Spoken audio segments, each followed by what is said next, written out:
Türkmenistan'da petrolgaz sektöründe petrol ve doğalgaz üretimini, işlenmesini ve ihracatını artırmak yönünde önemli çalışmalar yürütülmektedir. Bu konuyla ilgili açıklamalar ussatnext.com internet sitesinde yer aldı. Bu yılın Ocak-Şubat aylarında Türkmenistan'da 14,5 milyar metreküpten fazla doğalgaz üretilmiştir. Bu yönde büyüme oranı 107,4 oranında gerçekleştirildi. Doğalgaz ihracatı %9 artarak 6,7 milyar metreküpü aştı.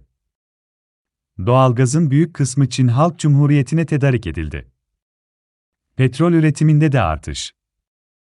Ocak-Şubat aylarında ülkede petrol üretimi 1,46 milyon tona ulaştı.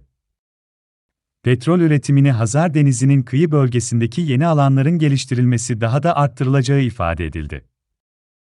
Bu bağlamda, bu yıl sondaj çalışmalarının hacminin önemli ölçüde artmıştır.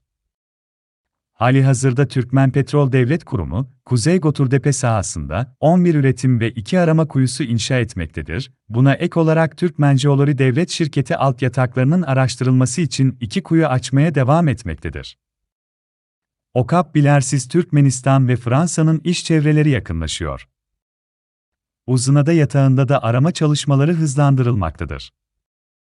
Maden arama ve keşif sondajının yanı sıra 2D ve 3D yöntemleri ile sismik araştırmalar sürdürülmektedir.